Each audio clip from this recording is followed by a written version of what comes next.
This is the Halftime Show with Omar Al-Duri on Pulse So now, 95. welcome to the halftime show on Pulse 95 Radio with your boy Omar Al-Duri. Coming up on today's show, Nashwa Tantawy will be on the show today, the licensed psychologist, fantastic therapist, and someone who specializes in a lot of things like mental health and also imposter syndrome. We're talking about today. We're talking about dealing and managing with a lot of things on the halftime show. Make sure you check it out 3 p.m. I'll see you guys there.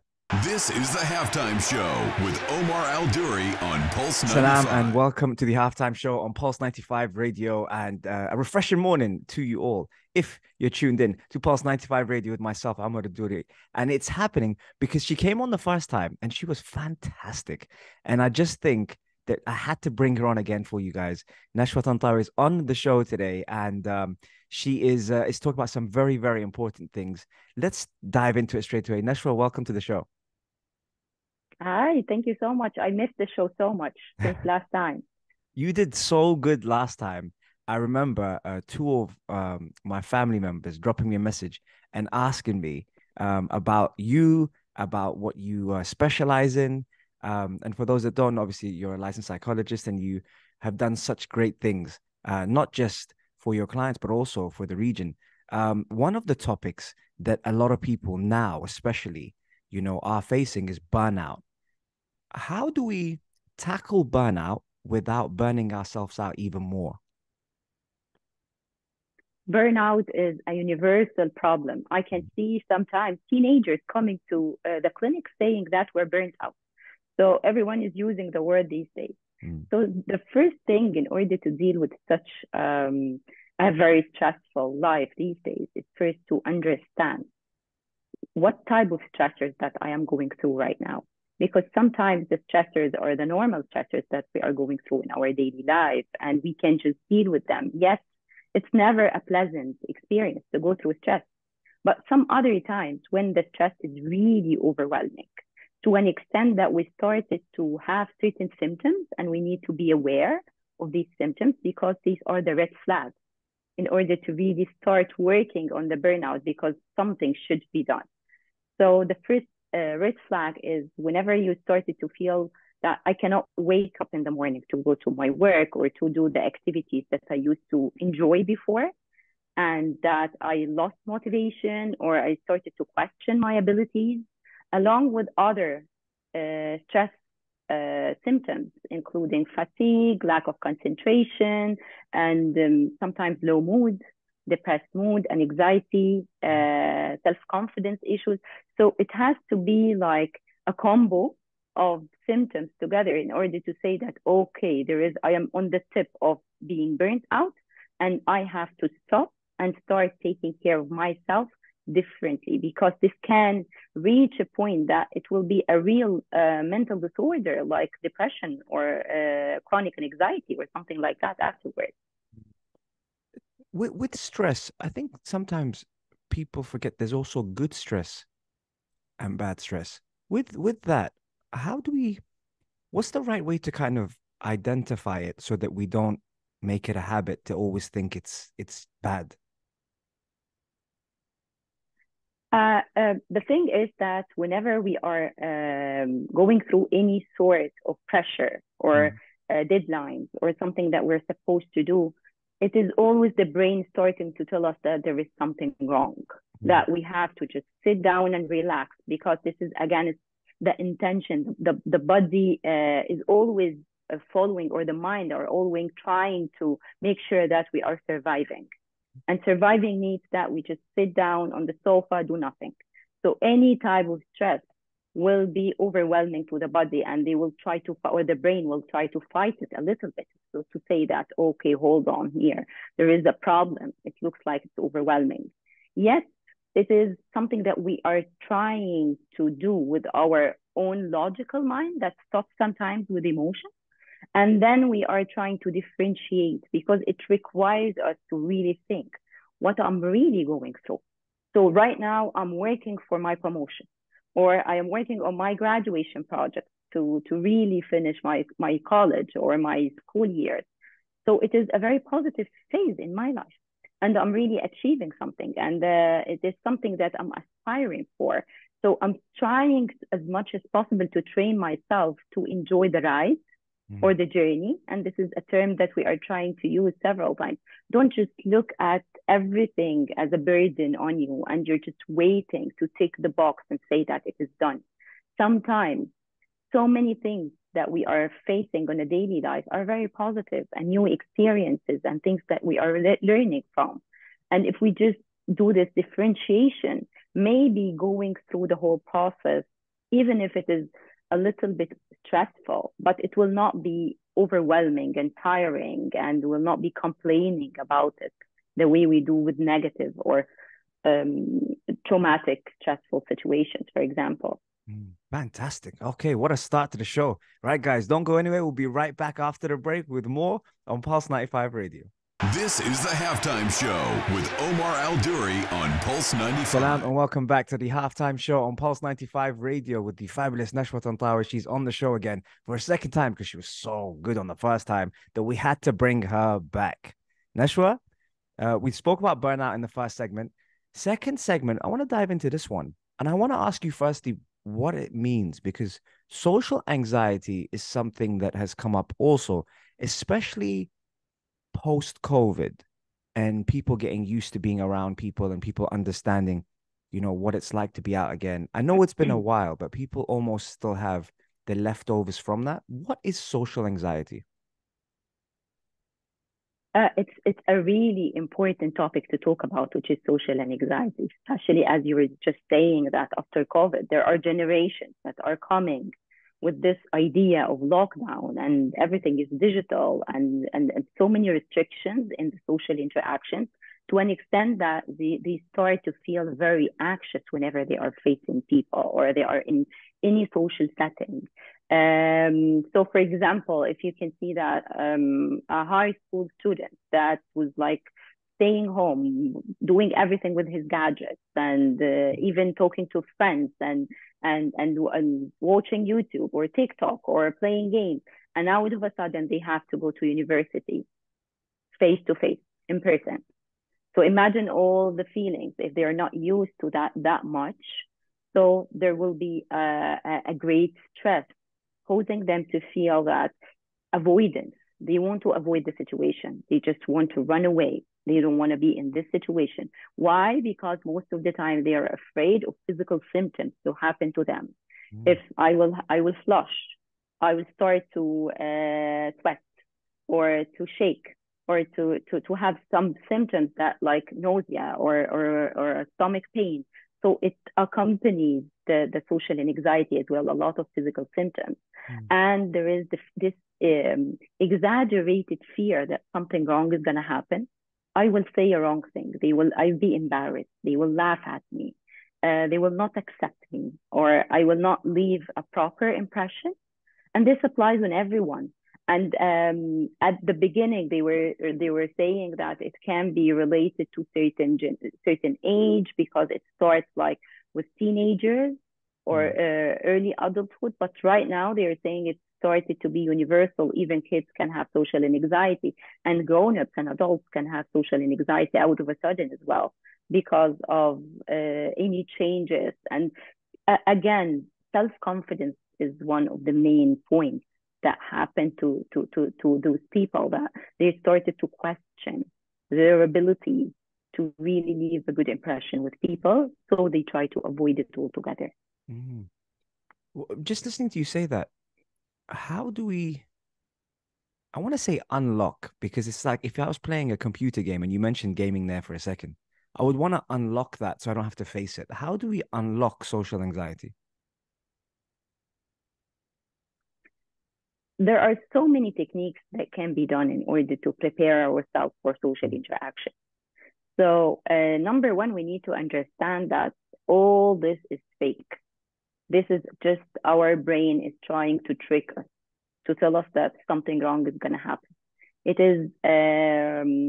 is not logical anticipation, because we're not fortune tellers. We cannot tell what's going to happen in the future. I'm not sure what's going to happen in the future. We need to be aware as well that several people around us are having the same fear, because everyone in a group will be having his own questions and doubts.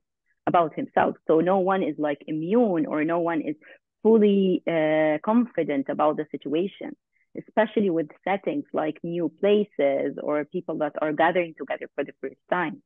So nothing wrong is going to happen. And sometimes we do some brain tricks, that what is the worst case scenario? What are the other options that can take place? And what is my plan if something wrong will happen? What I'm supposed to do, just to feel that I'm equipped. And sometimes even rehearsing to the situation, or setting certain statements that I will go and say this and this. And if I feel awkward or something wrong is going to happen, I'll just say that, and just I'm going to leave, and I'm going to call a support system, calling someone. Breathing techniques, they work like magic if we just train ourselves on. It is not something that we have to just start for the first time. Oh my God, I'm having a social anxiety right now. Let's breathe. I have to know the technique, to be second nature. So I'm normally learning how to breathe on a daily basis. We say that you can do it 3 times per day, for example, morning, afternoon, before sleep, just training yourself on how to take a very deep breath. That will make you more comfortable in your conversation. Sometimes we need to have simple techniques like grounding ourselves in the place that we are in, which is using the 5 senses, trying to say that I'm here. Don't just go away and drift away with your thoughts in a different place. You're here. I can see things, I can hear things, I can smell things. I'm okay. Fantastic. Wow, that was so good.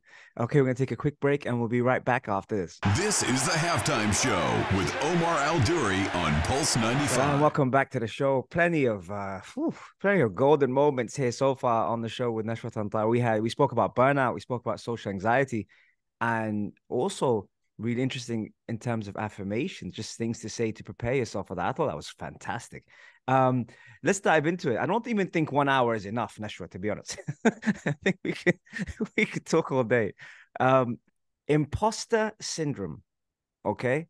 This is another thing we've been listening to. We've been hearing a lot about. It's real. What is imposter syndrome? So first of all, imposter syndrome, I hear it a lot. Everyone is coming to me, is telling me that I have imposter syndrome. And I'm always this nagging psychologist telling them that, guys, it's not a diagnosable disorder. It is not in our book of disorders, the imposter syndrome. Yes, all the symptoms of imposter syndrome are real, and it is something that we stop at and we try to fix and work on.